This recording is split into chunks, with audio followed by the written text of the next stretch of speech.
Queridos amantes de la filosofía, bueno, lo de amante ya sé que es entre comillas, iniciamos un tema muy interesante en el que os voy a presentar las posturas filosóficas que hay alrededor de él, de una forma muy sencilla. Es el tema de la socialización.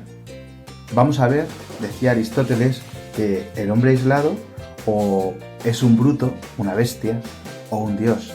Un bruto, una bestia, un dios es que no necesita de otros para ser el mismo. Incluso en esta situación que estamos con el coronavirus, que esto se está grabando cuando estamos en plena cuarentena, no nos sentimos aislados, no somos islas, buscamos la forma de comunicarnos. ¿Tendrá razón Aristóteles? ¿Seremos seres sociales por naturaleza o por el contrario necesitamos a los demás para poder vivir? Solo mediante un contrato social. Esto es lo que vamos a intentar dilucidar y estas son las posturas que te presento. Vamos a ello. Pues comenzamos esta parte de la unidad que se centra en los fundamentos de la vida en sociedad. Vamos a analizar principalmente dos posturas. Una postura que tiene que ver con que el ser humano es sociable por naturaleza, como puedes ver, la defienden Aristóteles y Santo Tomás. Y la segunda postura, que la defienden tres filósofos principalmente, que son Hobbes, Locke y Rousseau, que es que el ser humano es sociable no por naturaleza, sino porque no le queda más remedio. Entonces lo que hace es firmar una especie de contrato social que le ayuda y que le hace poder vivir en sociedad. Vamos por partes. Bueno, ya en la introducción que os he hecho, os he comentado que Aristóteles decía que el hombre aislado o es un bruto o es un dios, o es una bestia, un animal, o es un dios. ¿Pero por qué? Pues porque son los únicos que no necesitan a otros. Un dios es absoluto, no necesita a nadie, y un animal pues puede vivir por sí mismo, por sus propios medios. Los seres humanos no. Los seres humanos, según Aristóteles, nos dicen que el hombre es un ser gregario. Además, más que la abeja o cualquier otro animal, dice en un texto en La Política, es por naturaleza. Es decir, el hombre es el único animal que además tiene palabra. ¿Por qué tiene palabra el hombre? El hombre es capaz de dialogar. A través de la palabra es capaz de poner o experimentar o comunicar el placer, el dolor. Y además, lo más grande que puede hacer el hombre con la palabra es diferenciar entre lo que es justo y lo que es injusto. La ética, el comportamiento. Ya sabemos que para Aristóteles la vida virtuosa es la vida feliz. Lo hemos visto en temas anteriores. Y Aristóteles aquí defiende que el ser humano es capaz de vivir en sociedad porque al distinguir entre lo justo y lo injusto, ya sabéis que tiene un concepto bastante positivo de la humanidad, es capaz de optar por lo que es justo y buscar la virtud, ¿no? Por eso su estado natural es formar polis, es decir, ciudades. De ahí viene la política, ¿no? ¿Y para qué forma polis el ser humano? ¿Para qué se junta en ciudades, en esos bloques y en esas urbes? Bueno, pues la polis no es nada más que el resultado final de ese proceso de sociedad normal en la que vive el ser humano, ¿no? ¿Y para qué? Pues sobre todo se junta para el bien común de todos. Fijaros qué interesante. Aristóteles ve que cuando los seres humanos cooperan para vivir en sociedad, se consigue el bien común de todos. Por eso las ciudades deberían ser lugares donde todos pudieran vivir, ¿no? Además, para el bienestar material. Fijaros qué interesante. Y esto es cierto, ¿no? Si una persona que se dedica a la medicina tuviera además que construir su casa, que cultivar su huerto y también mantener sus animales para poder alimentarse, pues fijaros, no podría ser técnico y especialista en su materia, ¿no? O nosotros mismos, si yo, profesor, tuviera que trabajar de otras para vivir, no podría especializarme en educar a la prole, a los hijos de otras personas que me los confían, ¿no? Ese es el bienestar material que se logra por la vida entregada o el bien común que buscan todos los miembros. Y por último, Aristóteles no podía tampoco ser de otra manera. El vivir en sociedad nos ayuda a vivir la vida virtuosa. Recordad que la virtud para Aristóteles estaba en el término medio entre dos extremos. Bueno, pues cuando tenemos que vivir en sociedad, de alguna manera, tenemos que buscar ese mesotes, que decía en griego, ese término medio, para encontrarlo. Esta es la primera postura. Santo Tomás, unos siglos más tarde, como sabéis, pues de alguna manera cristianiza o trata de iluminar la filosofía de Aristóteles desde la concepción cristiana. Entonces lo que añade es que todo esto está bajo la ley divina. O sea, fijaros si le cuadra bien, ¿verdad? Pensamos en el cristianismo como también una postura filosófica, y fijaros, el bien común de todos, el bienestar material, la vida virtuosa de sus miembros. La vida virtuosa para Santo Tomás es la santidad, o lo que veíamos en los temas previos a este, la visión beatífica, el gozar de Dios, ¿no?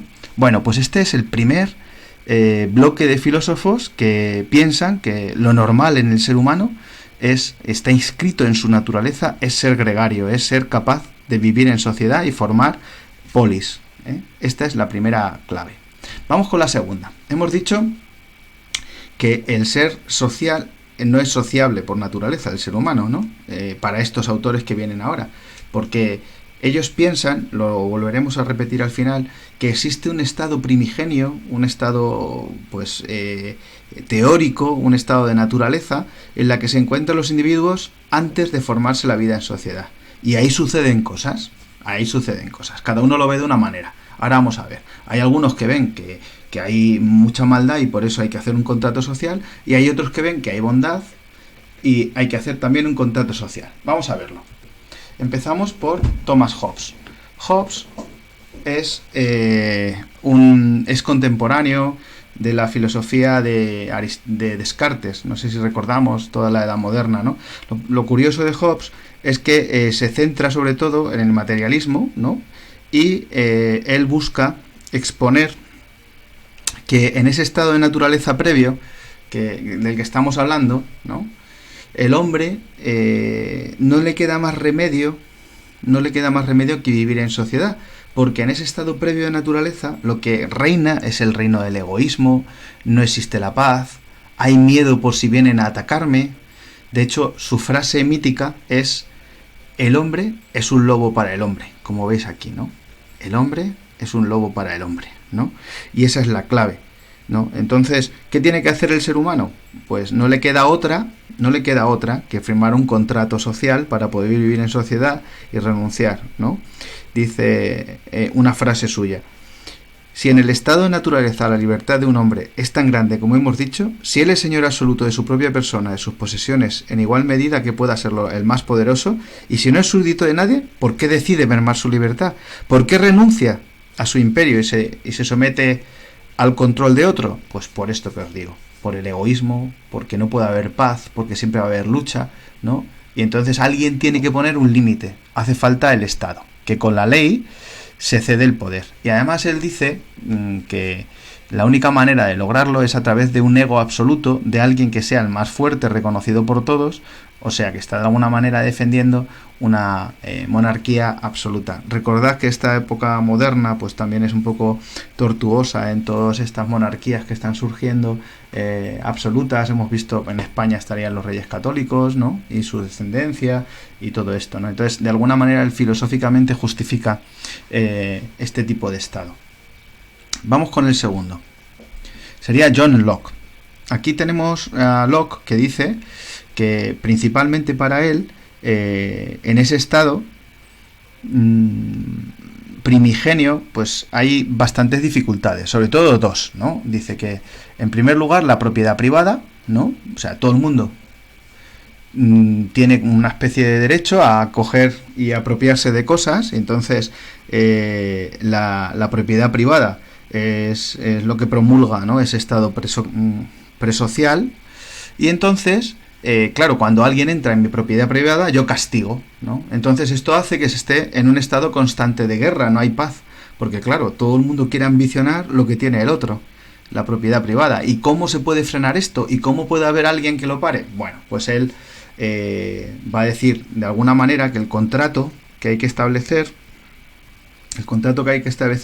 es para que se garantice ese derecho a la propiedad privada. Y entonces lo que hacen las personas es ceder el derecho de castigo, ¿no?, mediante ese pacto al Estado, ¿no? Es el Estado el que castiga. Yo mantengo mi propiedad privada, que puedo obtener pues mediante mis medios, mis talentos, mis herencias, mis posibilidades, ¿no? Pero la otra parte que tenía cuando era libre del todo en un estado presocial, que era castigar al que se metiera conmigo, se lo cedo al Estado, ¿no? Y de esta manera se renuncia a cierta libertad individual, pero no del todo, ¿no? No del todo. Y esto lleva a varias interpretaciones. Él ya prefigura los tres poderes del Estado, ¿no? Un poder legislativo, ejecutivo y judicial, ¿no? De alguna manera el poder, él sobre todo habla del legislativo, que sea la promulgación de leyes, el ejecutivo, que vela por el cumplimiento de estas leyes, y luego pues el judicial, que hace que haya personas que sean capaces de orientar cómo hay que aplicarlo, ¿no? Es muy interesante. ¿Cuál es el resultado de esta situación? Bueno, pues que él habla de un liberalismo político, ¿no? Igual que Hobbes había justificado una monarquía absoluta, pues aquí se habla más bien de que la monarquía debería ser parlamentaria, ¿no?, como forma de gobierno, ¿no? Bien, estos dos autores pues han puesto muy interesante, y como veis tienen sus razonamientos sobre la sociedad, les llevan a planteamientos políticos, ¿eh? Políticos, recordad, ¿no? Aristóteles decía, el hombre es un zoon politikon, es decir, un animal de ciudad, ¿eh? Bueno, y vamos con el último, Jean-Jacques Rousseau. Bueno, en algunos momentos ha sido bastante criticado porque él piensa que el ser humano es bueno por naturaleza, ¿no? Y entonces, de alguna manera, al ser bueno por naturaleza, en ese estado de naturaleza no posee historia, vive en contacto con la naturaleza, tiene una relación sana con la naturaleza, hoy diríamos sostenible, ¿no? Y en ese estado lo que pasa, que lo que le ocurre al ser humano es que más que vivir de una manera racional, donde usa toda la plenitud de su cerebro, lo que está usando es más la emoción. Es como una especie de buen salvaje, ¿no? Entonces, ¿por qué abandona el ser humano esto? Pues porque se da cuenta de que estando con otros, de nuevo, no es feliz, ¿no? Y entonces aparece de nuevo la propiedad privada y se generan desigualdades. El más fuerte, el más inteligente, etcétera, pues al final acaba haciendo difícil la convivencia, ¿no? El progreso, dice Rousseau, que es algo que no va a ser bueno para que se desarrolle la sociedad.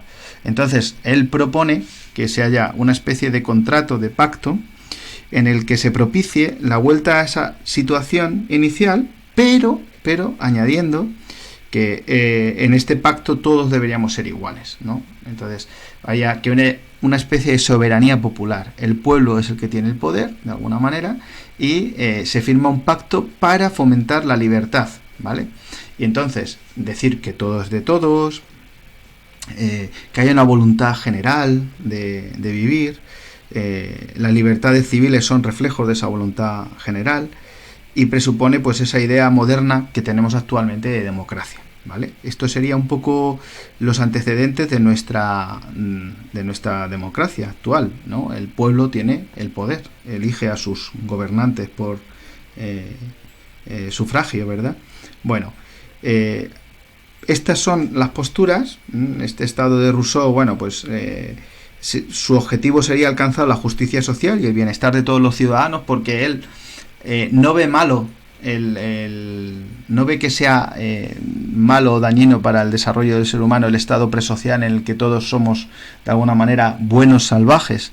Lo que sí ve es que el progreso, el ansia de querer más y tener más y tener más, ha pervertido a la sociedad. Por eso es bueno que firmemos un contrato para intentar volver a ser como antes, ¿no? Esta sería la idea, que es un poco diferente de los anteriores. Bueno, pues yo creo que con esto te queda claro que lo que les hace falta y el punto común que tienen tanto Rousseau como Hobbes como Locke es que hay un estado anterior al estado social en el que nos encontramos, donde hay pues libertad, hay igualdad, pero también hay defensa de la propiedad privada y con castigo, ¿no? Como miedo, por si acaso me quitan lo mío y me hacen daño porque es la ley del más fuerte, etcétera, ¿no? Entonces, por eso necesitamos volver o crear una sociedad mediante el contrato, ¿no? Mediante el contrato. Que en Hobbes, de alguna manera, se le otorga a alguien que va a castigar por nosotros o que decide por nosotros. En Locke se le otorga a 3 poderes del Estado para que castigue por nosotros y defienda nuestra libertad individual y el derecho a la propiedad privada. Y en Rousseau lo que se pretende, de alguna manera, es crear ese estado de naturaleza en el que vivimos todos en simbiosis y todos estamos a gusto, pero desde la libertad firmada por todos, ¿no? Como pacto entre iguales, ¿vale? Bueno, pues esto es un poco los fundamentos de la vida en sociedad y las posturas filosóficas. Ahora con esto pues ya tienes tu materia para poder enfrentarte a las disertaciones. Espero leerte. ¿Qué te ha parecido? ¿Te ha quedado claro? Ya sabes que todo lo puedes encontrar en el libro de filosofía, en el viejo o en el nuevo. Así estamos, ¿no? Cualquier cosa, cualquier duda, cualquier sugerencia, nos vemos. Adelante, filósofos.